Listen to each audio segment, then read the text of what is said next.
Gold trusted gold buyers. మీరు తాకట్టు పెట్టిన బంగారాన్ని విడిపించి ఈ రోజు ఉన్న మార్కెట్ ధరకు కొనబడును.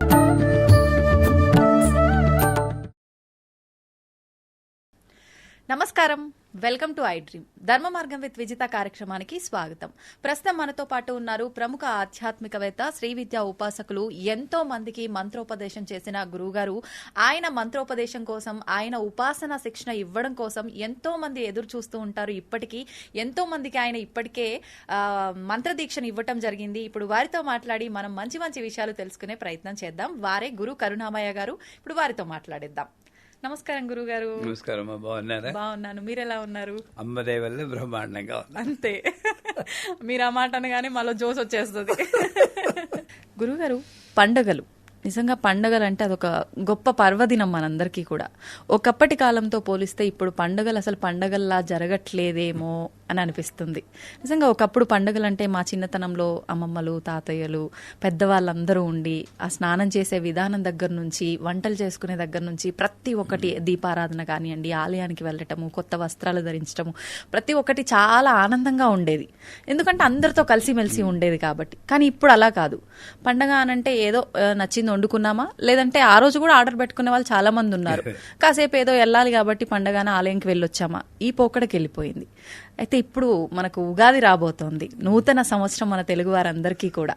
మన కొత్త సంవత్సరం వస్తుంది అని అంటే ఆ పండగని పండగలా భావించి ఏదో వండుకున్నామా, పండగ అంటే పిండి వంటలు, కొత్త బట్టలు, ఇదే కాకుండా ఉగాది అనగానే ఏదో ఒక మార్పు, మనలో మార్పు మొదలవ్వాలి, పాతది వదిలిపెట్టి మనలో ఉన్న చెడు ఏదైనా వదిలిపెట్టి కొత్తదాన్ని ఆహ్వానించాలి అని చెప్పి అంటూ ఉంటారు.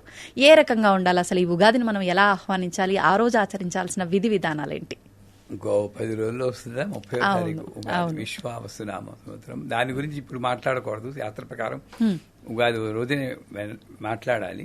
కాకపోతే ప్రతి సంవత్సరం ఎన్ని పండగల్లో మా అమ్మగారు మాకు చేసేది ఏంటంటే పొద్దున్నే లేవాలి, సూర్యోదయం ముందరే లేచి అభ్యంగన స్నానం అంటే తలకి నూనె పెట్టుకుని ఒళ్ళంతా నూనె రాసుకోవాలి.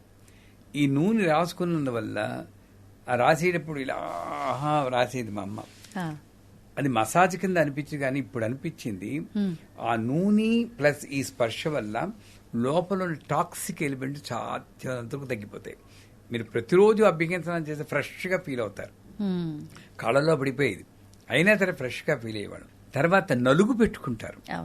ఈ నలుగు రాసేసి ఇదంతా పోయేటప్పుడు మాకు తెలిసి కాదు, ఇప్పుడు అర్థమవుతుంది. నలుగు అంటే నాలో నన్ను ఆవరించుకున్న కుళ్ళంతా పోతుంది అన్న ఉద్దేశంతో ఆ నలుగు పెట్టుకుని, ఈ రోజుల్లో నలుగు పెట్టుకుని నూనె రాసుకుని స్నానం చేసి వాళ్ళు తక్కువైపోయారు. ఒప్పుకుంటారా? ఒప్పుకుంటా. అసలు సంవత్సరానికి ఒకసారి కూడా చేయని వాళ్ళు ఉన్నాం.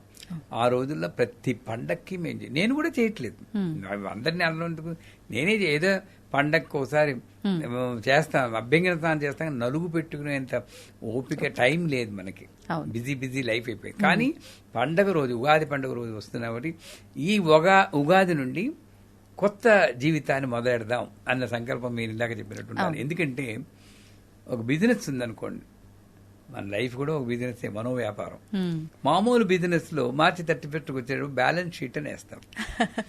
వేచి ఎక్కడ లాస్ వచ్చింది, ఏ డిపార్ట్మెంట్లో లాస్ వచ్చింది, ఏ డిపార్ట్మెంట్లో ప్రాఫిట్, ఏ డిపార్ట్మెంట్ ఇంకా ఇంక్రీజ్ అవ్వచ్చు, ఇవన్నీ చూస్తాం. అలాగే ఉగాది నాడు పురాణాలు అవన్నీ అందరూ చెప్తారు, అవి వినాలి. కానీ వాటిని మన జీవితంలోకి బ్రహ్మ ఈ రోజే సృష్టి మొదలెట్టారు అవన్నీ పక్కన పెట్టండి, విని మామూలుగా హృదయంగా ఉంటుంది. కానీ ఎలాగైతే ఒక బిజినెస్ లో నేను బ్యాలెన్స్ షీట్ చేసుకుంటానో, ఈ రోజు వెనక్కి తిరిగి చూసుకుని గత సంవత్సరం అంటే క్రోధినామ, ఈ రోజు అంటే ఆ రోజు చెప్తున్నాను, క్రోధినామ సంవత్సరంలో నేను ఎలా బిహేవ్ చేశాను, దానివల్ల ఏమి అనుభవించాను, ఈ సంవత్సరం నాకు అలాగ బిహేవ్ చేయాలి, ఇలా బిహేవ్ చేయకూడదు, ప్లస్ మైనస్ 2 నిర్ణయం తీసుకోవాలి. కానీ నేనేం చేస్తున్నాను, వెనకటి మర్చిపోయి మళ్ళీ ఆదాయ వ్యయాలు, రాజభోజ అవమానాలు, కందాయ ఫలాన్ని ముందుదే ఊహిస్తున్నాను. ఇక వర్తమానం ఎగిరిపోయింది, అన్నీ ఎగిరిపోతున్నాయి. నేను అనేది ఏంటంటే, నేను చేసుకున్న కర్మే నేను అనుభవిస్తున్నాను. కర్మ నేను తగ్గించుకోగలను కానీ పూర్తిగా వైప్ అవుట్ చేయలేను. అంటే ఉగాది నాడు మొట్టమొదటి అభ్యంగన స్నానం చేశాక ఉగాది పచ్చడి అని ఒకటి తయారు చేస్తారు. అవును. మన తెలుగు వాళ్ళల్లో, మన హిందువుల్లో పర్టికులర్గా తెలుగు వాళ్ళలో ఉన్న గొప్పతనం అంటే ఈ పచ్చడి మన దీంట్లోనే ఉంది, మిగతా వాళ్ళకి ఎక్కువగా లేదని అనుకుంటున్నాను. అవును. ఆ ఉగాది పచ్చడి కాకపోతే అది కూడా మళ్ళీ ప్రాబ్లం తెస్తుంది మనకి. ఉగాది పచ్చడి ఏం చేస్తున్నారు, దాంట్లో వేప పువ్వు, అరటిపండు, చెరుకు ముక్కలు, బెల్లము, చింతపండు, కొత్త చింతపండు అన్ని వేసి చేస్తారు. అవును. కర్మగాలి వీడు వేప చిగురు ముందు తగిలింది అనుకోండి, అమ్మో చేదొచ్చేసింది, జీవితం అంతా అయిపోయింది అనుకుంటున్నారు. అవును. ఆ సెంటిమెంట్, మూఢనమ్మకం వదిలేయాల్సింది. అది మూఢనమ్మకమే. ఓకే. ఎందుకంటే ఇది నీ జీవితాన్ని గ్యాంబుల్ చేయకూడదు. ఇది గ్యాంబ్లింగ్. ఫ్యామిలీ. ఎవరో చేస్తారండి, మీరు చేయరండి. ఎవరో వంట మనిషి చేస్తారో, ఇంకోటి ఎవరు చేస్తారు, మీ అక్కయ్య చేస్తారు, అమ్మాయి చేస్తారు. వాళ్ళు వేసేటప్పుడు ఏ పాళ్ళలో కలిసారో మీకేం తెలియదు.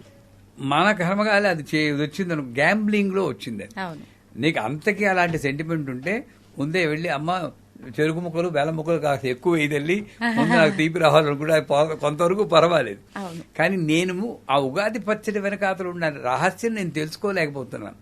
I'm mentally getting prepared to see the 6 రుచుల్లాగా, 6 రుచుల్లాగా, 6 టేస్ట్ లాగా నా జీవితంలో ఎటువంటి అనుభవాలు వచ్చినా నేను రెడీగా ఉన్నాను. ఇన్వైట్ చేయను కానీ యాక్సెప్ట్ చేస్తున్నా. ఇన్విటేషన్ ఇస్ డిఫరెంట్, యాక్సెప్ట్ చేస్తున్నా. అంచేతే భగవంతుని తలుచుకుని కృష్ణార్పణం అనుకుని ఆ ఉగాది పచ్చడి. అక్కడ టేస్ట్ కూడా మీరు చూడడానికి వీల్లేదు అసలు. ఎలాగైతే షడ్రుచులు ఇది ఇంట్లో ఉందో నా జీవితంలో ఉదురుకుంటాయి. కాకపోతే పంచాంగ శ్రవణం అని చేస్తారు. పంచాంగ తేదీ వార నక్షత్రాలతో కూడుకుని వాళ్ళు లెక్కలు కడతారు. ఎందుకు వస్తుందో తెలియదు, నాకు ఇప్పటికీ అర్థం కాదు. ఒక పంచాంగానికి ఇంకో పంచాంగానికి అంత పొంతం ఉండట్లేదు ఈ మధ్య.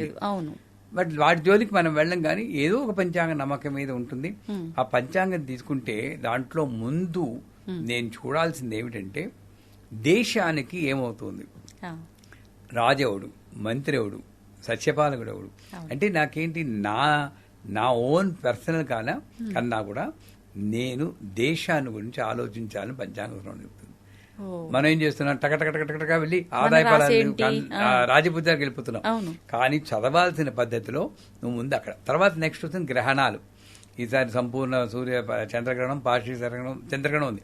ఆ గ్రహణం ఎప్పుడు వస్తుందో ఆధ్యాత్మిక జీవితంలో ఉన్నవాడిని తెలుసుకుని, ఎందుకంటే గ్రహణ సమయంలో మంత్రజపం చేస్తే లక్షలు అవుతుందంటారు. అది నదీ ప్రాంతంలో, ఒక నది అయినా సరే, మేము అమెరికాలో ఉన్నప్పుడు సముద్రం దగ్గరికి వెళ్ళిపోయేవాళ్ళం, అక్కడ కూర్చుని జపం చేసేవాళ్ళం. ఏది మనకి ఇప్పుడు ఈ హైదరాబాద్ లో ఏముంటుంది, నదులు, మూసీ నది ఒకటే ఉంది, అక్కడ కూర్చున్నా కష్టం. ఇప్పుడు బాగుందో లేదో తెలియదు, కానీ ఎలా ఉందో నాకు తెలియదు. వీలు కానప్పుడు ఒక బకెట్ నీళ్ళైనా పెట్టుకోమంటుంది దగ్గర, అలా పెట్టుకుని చేయమంటుంది గ్రహణ సమయంలో. అందువల్ల గ్రహణ సమయాలు ఎలా ఉన్నాయో చూసుకోవాలి. చూసుకున్న తర్వాత అప్పుడు ఈ రాజ్యపూజ అవమానాలు, అందాయపాలనకి వెళ్ళారు. నా పర్సనల్ ఒపీనియన్ నేను చెప్పేది ఏంటంటే, నాది అశ్విని నక్షత్రం. అంటే ప్రతిసారి నేను గురువు కాబట్టి పంచాంగ శ్రవణం, నేను జ్యోతిష్కుని కాకపోయినా నాకు తెలియదు, శాస్త్రం గురించి తెలియదు. అయినా మా శిష్యులు అడుగుతారు కాబట్టి చదవాలి పంచాంగ శ్రవణం. చదివినప్పుడు నాది చదువుకుంటాం. చదివినప్పుడు ఆ అదృష్టం బాగుండి, ఆ సంవత్సరంతో బాగుంది అనుకోండి, అది మందే. కర్మకాలు సున్నాలు నాది కాదు. ఎందుకంటే 10 మందిలో 8 మందికే తెలుసు, ఆ 2 నేనే. వెరసి నువ్వు ఏం చేస్తావు, నువ్వు సుఖంగా ఆనందంగా ఉండాలి తప్పితే అదితో నెంబర్లు వాళ్ళు రాశారని ప్రింటింగ్ మిస్టేక్ ఉండొచ్చు, పొరపాటుని ప్రింట్ చేసి వాడు 6 బదులు 0 వేయొచ్చు. వీడు ఆ 0 పట్టుకు బాబోయ్ నా జీవితం అయిపోయింది ఆయన అని మేనిఫెస్ట్ చేస్తూ నెగటివిటీని తెప్పించుకుంటాడు. ఇది బాగా. ఇది విన్న తర్వాత ఇంకా నమ్మని కాదు, పాజిటివ్ గా ఉంటే నమ్మండి, నెగిటివ్ గా ఉంటే బాధపడకుండా దానికి ఒక పరిహారం, సుబ్రహ్మణ్య స్తోత్రం అది చేయండి. మళ్ళీ అది చేసినందువల్ల ఏంటి, నాకు పుణ్యం వస్తుంది. ఆ పుణ్యం సంపాదించుకోండి. అంటే నేను జాతకాలన్నీ పంచాంగాలు వేస్ట్ అని నేను ఆస్తికుని కాదు, వాళ్ళు మహానుభావులు. కానీ నా జీవితాన్ని ఆ అంకెల మీద ఆధారం చేసుకుని నేను బతుకు బస్టాండ్ చేసుకోను. నేను బాగోలేదనుకోండి, సరే ఏం చెప్పారు వాళ్ళు, చేస్తే పోరా, దాన్ని సాల్వ్ చేస్తుందో లేదో అమ్మ చూసుకుంటుంది. నాకు ఇంకో ఎక్స్ట్రా పూజ వచ్చింది, దాంట్లో ఏముంది, అంతే పుణ్యం వస్తుంది అనుకుని ముందుకు వెళ్ళిపోవాలి తప్పితే ప్రతి నెల ఈ నెల మీకు భార్య భర్తల మధ్య విభేదాలు వస్తాయి, ఆ విభేదాలు వస్తాయి అన్నాడు కాబట్టి దెబ్బలాడుతూ ఉంటాడు వీడు. అది నిజం చేయడం కోసం దెబ్బలాడుతూ ఉంటారు కొంతమంది. ఇవన్నీ మానేసి పంచాంగ శ్రవణం సరిగ్గా ఎందుకోసం వచ్చిందో అది వినేసి, అది కూడా పూర్వకాలంలో అయితే పండితులు కూర్చుంటే చుట్టూరా కూర్చుని వినేవారు. ఇప్పుడు అది లేదనుకోండి, ఎలాగో అలా విని. ముఖ్యమైనది ఏంటంటే అప్పుడు వసంతకాలం, చక్కగా మీలాగా అలా అలంకరించుకోవాలి. ఎప్పుడు అలాగే ఉండాలి. ఆ రోజైనా కనీసం అలంకరించుకుని ఒకసారి ఈ జీవితం అంతా నేను ఆనందంగానే ఉంటాను ఎలా ఉన్నా సరే అని చెప్పి, వసంతకాలంలో కొత్త చిగుళ్ళు, వేప చిగుళ్ళు, కొత్త మామిడి చాలా బాగుంది, నాకు చాలా ఇష్టం. అలాగ నాలో కొత్త భావాల్లో ఒక నూతన ఉత్సాహం రావాలి. సంగీతము, సాహిత్యము, నాట్యము, లలిత కళలందు ప్రవేశం ఉన్న వాళ్ళు ఆ కళల్ని మనం ఒక్కసారి ఉపాసన చేసుకోవాలి. చేసుకుని పాట పాడు మన ట్రెడిషనల్ డ్రెస్లో ఉండాలి. ఆడపిల్లలు లంగా ఓణీలు వేసుకోవాలి, పరికిణీ జాకెట్ వేసుకోవాలి, పెద్దవాళ్ళు చీర కట్టుకోవాలి. ఆ ట్రెడిషన్ కనీసం ఉగాది రోజైనా పాటిద్దాం. నిజంగా అలంకరణ ఇది బోసిగా ఉండకూడదు, ఇది బోసిగా ఉండకూడదు, ఇది బోసిగా ఉండకూడదు. కాళ్ళకి పట్టీలు పెట్టుకోవాలి. ఒక్కరోజైనా పాటిస్తే, ఆ సంవత్సరం అంతా పాటిస్తే మరీ మంచిది. ఒక్కరోజైనా ఉగాది కాబట్టి అది పాటిస్తే ఆ దాంట్లో ఉన్న ఎనర్జీ ఒక్కసారి అనుభవిస్తే ఏమో అదృష్టవతి మళ్ళీ మార్పు రావచ్చేమో చెప్పలేం. ఇంకొక ముఖ్యం ఏంటంటే సాత్విక చింతనకి, వసంతకాలం అంటే సాత్విక చింతనకి. ఈ వసంత నవరాత్రులను మేము మా పీఠంలో చేస్తాం. గుప్త నవరాత్రులు 4 ఉన్నాయి. 30వ తారీఖు నుండి ఏప్రిల్ 7 వరకు వసంత నవరాత్రులను చేస్తాం. లలిత నవరాత్రులు అంటాం. లలిత అంటేనే లాలిత్యం. అంచేత ఈ ఉగాది నుండి వచ్చేటటువంటి కనీసం 10 రోజుల పాటు మనం కష్టమేం చెప్తున్నాను, ఎవరి మీద అరవకూడదు, కోప్పడకూడదు. చాలా కష్టం, మామూలు కష్టం కాదు. అదో నిర్ణయం తీసుకోవాలి. ఏ కారణం చేత మళ్ళీ అరిచినప్పుడు మనం రీజన్ ఇస్తాం. అవును ఎవరిని చేస్తారు, శాంతంగానే ఉంటాను, అలా చేస్తే ఎవరికైనా కోపం వస్తుంది. అది ఏ కారణం చేత అరవకూడదు, సున్నితంగా ఉండాలి. ఎంత కోపం వచ్చినా ఏదో సినిమాలో చెప్తాడు, నవ్వుతూ ఉంటాడు వాడు, చిట్కలేస్తుంటారు. కంట్రోల్ ఎలాగో ఒకలాగా నువ్వు అరవకుండా ఉండాలి, సున్నితంగా ఉండాలి, సాత్విక చింతనతో ఉండాలి. ఇది నిజం అండి, జోకులా చెప్పుకున్నా కూడా ఆ రోజంతా 10 రోజుల పాటు నవరాత్రుల పాటు అయినా మనం బ్యాలెన్స్ చేయగలిగితే కొంతసేపటికి అదలా ఫ్లో అయ్యి సంవత్సరం అంతా కూడా మనం ఏం చేస్తాం. అందుకే సర్వానందంకే శాసన అని లలితా శాసనం చెప్తారు. ఆ గ్రహగతులు ఎలా ఉన్నా సరే ఈ నడవడిక వల్ల ఆ గ్రహ ప్రభావం చాలా వరకు తగ్గిపోతుంది. పూర్తిగా పోకపోవచ్చు, చాలా వరకు తగ్గిపోతుంది. అంచేత ఉగాది అన్న పండక్కి పూర్తి అర్థాన్ని మనం తెలుసుకుని రాబోయే ఉగాదికి ఈ మార్పులు మనం తెచ్చుకోవాలి. చెట్లు మార్పులు తెచ్చుకుంటున్నాయి, అవునా కదా, ప్రదేశాలు మార్పు తెచ్చుకుంటున్నాయి. ఇక్కడ ఎందుకు జడంలా అదే శరీరం, అదే భావన. ఎన్ని ఉగాదులు చూసిందండి నిజంగానే, చాలా. ఏ మార్పు లేకపోతే ఇంకా ఉగాది ఏంటి, మామూలు రోజే అది. అదే పచ్చడి తినడానికి కోసం ఉగాది కాదు, మార్పు తెచ్చుకోవడం కోసం ఉగాది అనుకుంటే నిజమైన ఉగాదిని మనం అనుభవిస్తాం. సూపర్ గురుగారు, నిజంగా చాలా చక్కగా. అంటే ప్రతి ఒక్కరు చెప్తూ ఉంటారు, కానీ మీరు చెప్పే విధానం మామూలుగానే అందరికన్నా కొత్తగా డిఫరెంట్ గా ఉంటుంది. ఉగాది టాపిక్ మాత్రం నిజంగా ఎక్సలెంట్, చాలా మంచి విషయాలు తెలియజేశారు. ధన్యవాదాలు.